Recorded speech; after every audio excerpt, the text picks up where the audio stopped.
Bismillahirrahmanirrahim. Assalamualaikum warahmatullahi wabarakatuh.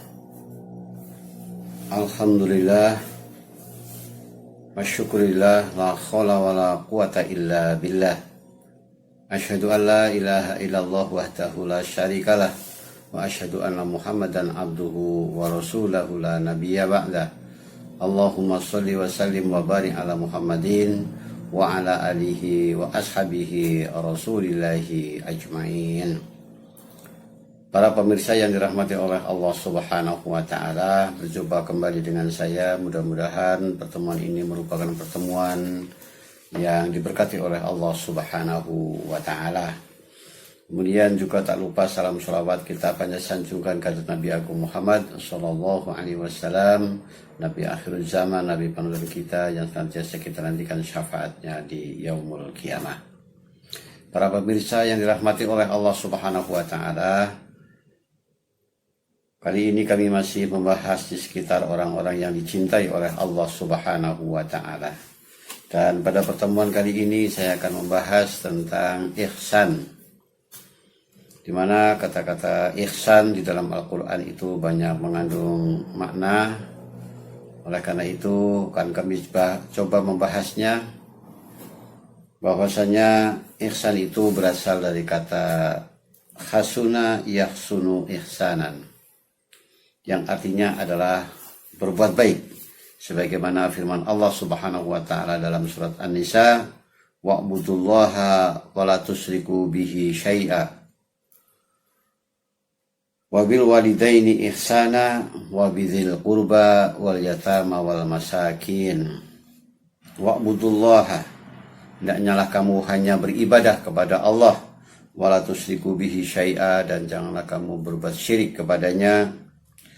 Wabil walidaini ihsana, dan kepada kedua orang tua hendaknya kamu berbuat ihsan. Ihsan di sini bermakna berbuat baik. Sedangkan menurut istilah, berbuat baik ini ada dua. Yang pertama yaitu berkaitan dengan ibadah, dan yang kedua berkaitan dengan bergaul dengan sesama makhluknya Allah Subhanahu wa ta'ala. Kaum muslimin rahimani wa rahimakumullah, berkaitan dengan ibadah maka ada dua tingkatan arti ihsan di sini, yaitu kita ambil dari hadis Rasulullah Muhammad SAW ketika beliau ditanya oleh Jibril alaihi salam, akhbirni anil ihsan, beritahukanlah kepada kami tentang ihsan. Kemudian Rasulullah menjawab, anta'budullaha ka'annaka tarahu fa illam takun tarahu fa innahu yarau. Jadi tingkat pertama yang disebut dengan tingkat musyahadah. Anta'budullaha ka'annaka tarahu. Jadi beribadah kepada Allah seakan-akan engkau melihatnya. Seakan-akan engkau melihatnya, ini adalah merupakan sebuah istilah. Yang dimaksud melihat itu adalah melihat tentang kebesaran Allah, melihat tentang ciptaan Allah, melihat tentang keagungannya Allah. Sebagaimana dalam surat Luqman, Allah berfirman, alam taro annallaha sakhara lakum ma fis samawati wa ma fil ardi. Ya, apakah kamu tidak melihat bahwa Allah itu telah menundukkan apa yang ada di langit dan apa yang ada di bumi. Kaum muslimin rahimani wa rahimakumullah, maka ketika seseorang beribadah kepada Allah dan seakan-akan dia melihat Allah Subhanahu wa ta'ala, seakan-akan dia ada di hadapannya, tentunya kita pasti akan melakukan dengan sebaik-baiknya. Jangan sampai kita ketika melakukan ibadah itu sampai ada kesalahan. Ketika kita melakukan kebaikan, jangan sampai ada sesuatu yang tidak sempurna. Maka kita pasti akan melakukan dengan sebaik-baiknya di hadapan Allah Subhanahu wa ta'ala. Adapun tingkat yang kedua yaitu disebut dengan tingkat muraqabah. fa illam takun tarahu fa innahu yarau. Seandainya kamu tidak bisa melihatnya, maka kamu hendaknya tahu bahwa kamu adalah orang yang senantiasa diawasi oleh Allah Subhanahu wa taala. Yaitu bahwa Allah Subhanahu wa taala selalu memperhatikan kita, dan kita selalu merasa bahwa kita itu adalah sedang diperhatikan oleh Allah Subhanahu wa taala dalam setiap gerak-gerik kita. Jadi seolah-olah kita seperti halnya adalah orang yang ada di dalam supermarket misalnya, di mana supermarket itu ada CCTV. Karena ada CCTV, kita tahu bahwa berarti kita ini adalah orang yang sedang diawasi. Maka dari itu ketika kita berbelanja misalnya atau mengambil barang, pasti kita akan hati-hati, dan kemudian kita juga akan melakukan dengan sebaik-baiknya dan sejujur-jujurnya. Kenapa? Karena kita senantiasa sedang diperhatikan oleh Allah Subhanahu wa taala. Demikian pula kita ketika menggunakan mata kita, menggunakan tangan kita, menggunakan kaki kita, menggunakan telinga kita, maka kita akan senantiasa merasa bahwa apa yang sedang kita gunakan ini selalu diawasi oleh Allah Subhanahu wa taala. Inilah ihsan di dalam beribadah kita kepada Allah Subhanahu wa taala. Sedangkan makna berbuat baik kepada sesama, maka Rasulullah SAW telah menyampaikan bahwa sungguhnya Allah berfirman, innallaha katabal ihsan ala kulli syai'.